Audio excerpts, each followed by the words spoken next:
When we begin learning electrostatics, we often use the field point source point formalism.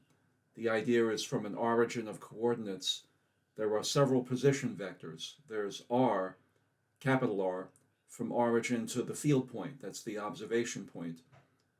There's R prime, which is the position vector to a source point, in this case, a charge element of a charge distribution.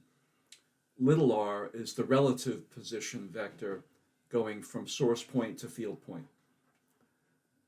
Often we'll do some calculations after learning Coulomb's law. We'll use a Coulomb type field, k dq over r squared, and integrate over a distribution where k is the Coulomb constant, 8.99 times 10 to the 9.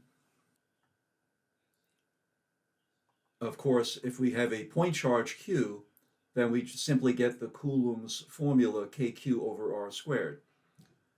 But another result we discuss while discussing charge and charge densities is the fact that as long as you have a spherical charge distribution that has spherical symmetry, then you can still use the Coulomb field formula kq over r squared, provided that you only use the charge within your radius, the charge closer to the origin than you. And that's a result I'd like to try to prove. So, for an arbitrary charge distribution that has spherical symmetry, it would be sufficient for us to consider a spherical shell only, because we could imagine a distribution that has spherical symmetry being a union of many such spherical shells. So we have a hollow spherical shell with a surface density sigma constant, and our job is to have an observation point either outside or inside, and show that when outside, it's as if all this charge is at the center, so we end up with kq over r squared. But when the observation point is inside, we should get the electric field 0. So I have a sphere of radius a, and without loss in generality, if my observation point is along the z-axis, which I'll have horizontal going to the right, that puts the xy plane perpendicular to the screen and going through the center. And then we have theta, 60 degrees, from the z-axis over to this line from center to source point. I'm also showing a ring because we'll see that for source charges along this ring, only the z component of electric field will survive. The x and y components cancel by symmetry. So here's just a few examples. Here's 30 degrees. Here's 150 degrees. So again, theta is this angle here, and I could have z inside or z outside. And so here is an example of one of those hollow spheres, and I'm just showing some notation. Again, if we have r prime is the source point position vector, r is the field point position vector, little r the relative position vector from source point to field point, then what we have is r prime is basically the radius a in that direction, r prime hat. The r vector is basically z in the z direction, z hat. I know lots of books will use k hat for the unit vector along the z-axis, but since k is the Coulomb constant, I'll just use z hat. And then the relative position vector is r minus r prime, and we can show that the z component of relative position vector r is z minus a cos theta. So in any case, the magnitude of little r can be found from the law of cosines, where r squared is a squared plus z squared minus 2az cos theta. And our charge element, 2 pi times the radius of the ring is a sine theta, so 2 pi a sine theta, and then times a d theta to make our ring be sort of a strip of area. Total charge Q is surface area of the sphere, 4 pi a squared times the density sigma. So the contribution to electric field I need to worry about is that z component. So d e sub z is basically k dq over r squared. Now we already talked about the dot product of the relative position little r vector dot z hat, which is z minus a cos theta, and I have the k dq over r cubed. So putting in my charge element and putting in the fact that r is the square root of a squared plus z squared minus 2az cos theta, and since that was cubed, I have that to the 3/2 in the denominator. So I'm going to let b be a parameter that's the ratio of z over a. So you'll see that if b is less than 1, I am inside the hollow shell, and if b is greater than 1, I am outside the hollow shell. If you do the algebra here, you end up with this step here, and a little more algebra. I'm just going to, knowing that the result is that we're going to get kq over r squared, where r is z, we're expecting to get kq over z squared, where q is 0 if we're inside the hollow shell, and it's the total charge q and we're outside. So by writing it this way, I'm getting the result I'm looking for multiplied by an integral. It remains to show that this integral is 0 when b is less than 1. As we said, that means we're inside the shell. And that integral is 1 when b is greater than 1. Again, that meant that we were outside the shell. Now, just to rewrite that integral here, it looks like a mess, but it's actually pretty straightforward. We can just let u equal 1 plus b squared minus 2b cos theta. That also lets me solve for cos theta, and du in terms of d theta. This table shows how the limits of integration, where theta went from 0 to pi, in every possible ring where theta goes from 0 to pi, we get these limits on u. There's a little more algebra done here, and in particular when b is less than 1 as opposed to greater than 1, we would write the 1 plus b squared minus 2b as either 1 minus b squared, because b is less than 1, or in the outside case, b minus 1 squared when b is greater than 1. With that substitution of u, we get this result, and that splits up into these two terms. And this is very straightforward integrals to do with the power rule. For example, u to the minus 3/2 with the power rule integrates as u to the minus 1/2 over negative 1/2, or negative 2, 1 over radical u. And so with those integrals done, we sure enough get that when b is less than 1, we get the 0 we were looking for. When b is greater than 1, we get that 1 that we were looking for. All right, so if I go back, our result that is that for spherically symmetrical charge distributions, we can use the Coulomb field, kq over r squared, if we only use q as the charge within our radius, the charge closer to the origin than us. All right, so let's do some examples. So here are 3 thin, concentric, spherical shells. So I have 1 coulomb at the 10 centimeter mark, 2 coulombs at the 20 centimeter mark, 3 coulombs at the 30 centimeter radius. So there's several things that you'll want to do. One is you'll want to be able to calculate densities. So for surfaces, that's sigma, surface densities, right? So at a radius of 10 centimeters, for a given net charge, I calculated the density in coulombs per square meter, right? So for example, with, for example, this one here, I would have 2 coulombs over 4 pi 0.2 meters squared.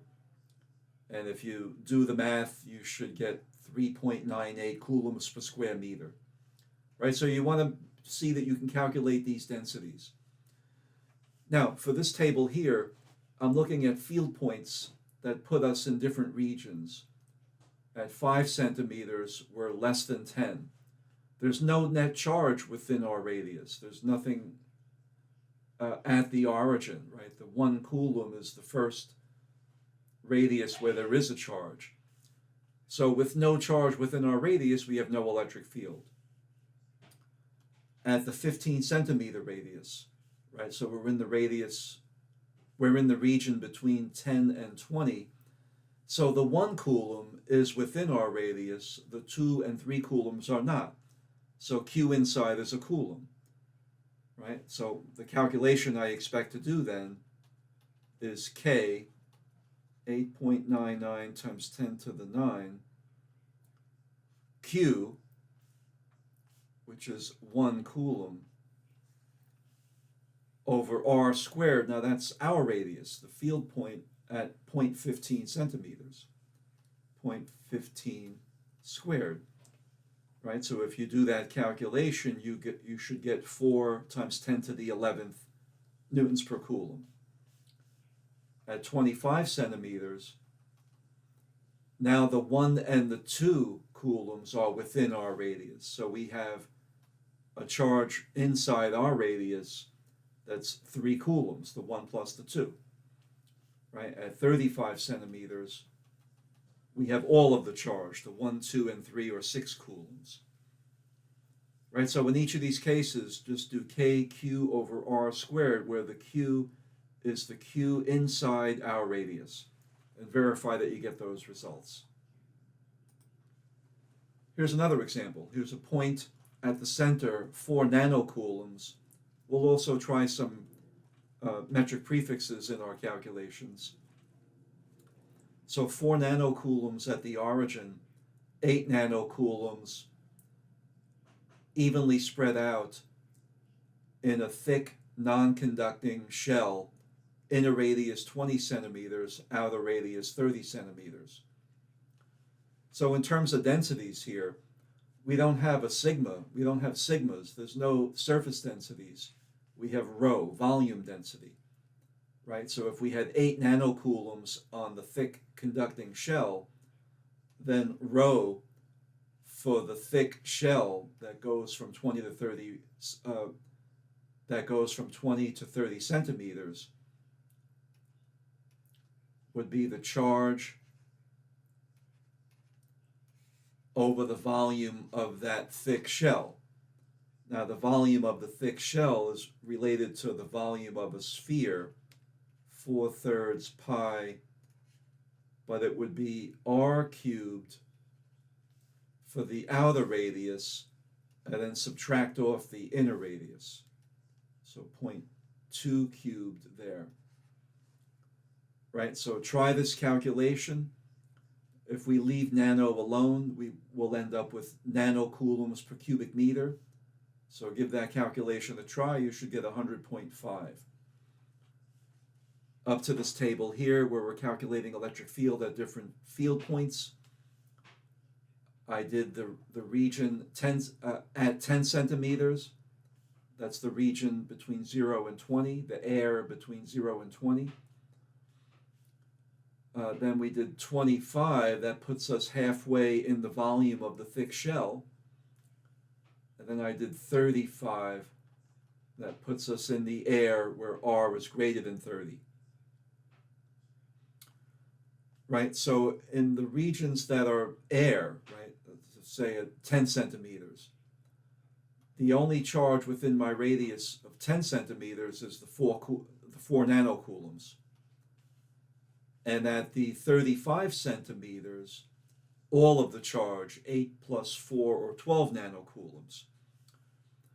But in the region halfway in this thick shell, what would be inside our radius is the 4 nanocoulombs at the origin plus an amount of charge equal to the density that we calculated times a volume 4/3 pi, but now it's not the entire volume from 20 to 30 centimeters, it's only the volume from 20 to 25. So I would have 0.25 cubed minus 0.2 cubed. Right, so when you calculate this amount plus the 4, verify that you get the 7.12 nanocoulombs. Then again, our electric fields are simply the Coulomb field kq inside over r squared. Right, the r for the field point is either 10, 25, or 35. The q inside we calculated, so verify that you can calculate these values, and the units I'm using are kilonewtons per coulomb.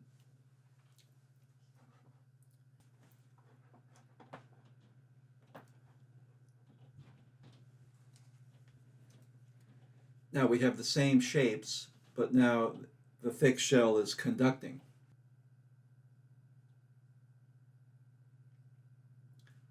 The difference is that the electric field in the volume of a conductor in electrostatics must be zero. Because if it was non-zero, then charges would move. A conductor allows charges to move. But if charges are moving, we have current, then it's not electrostatics. So the idea is in electrostatics, in the volume of the conductor, electric field is zero. So at the 25 centimeter mark, we know we have no electric field value, zero.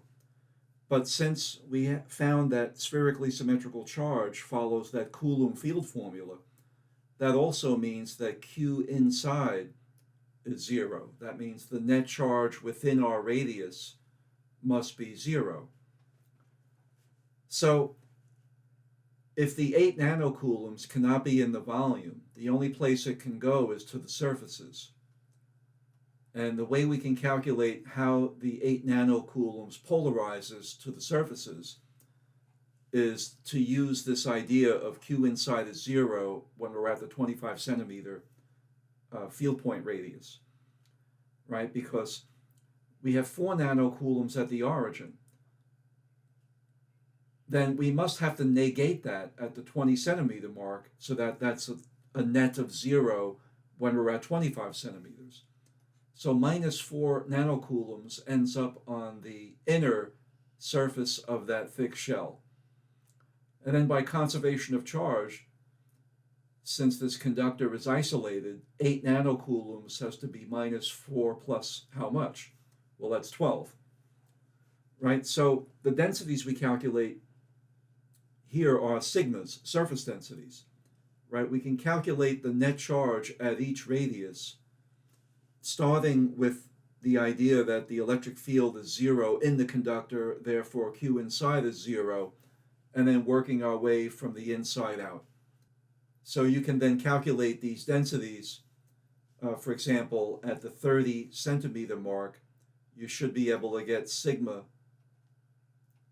at the 30 centimeter mark is the 12 nanocoulombs over the surface area of 4 pi r squared.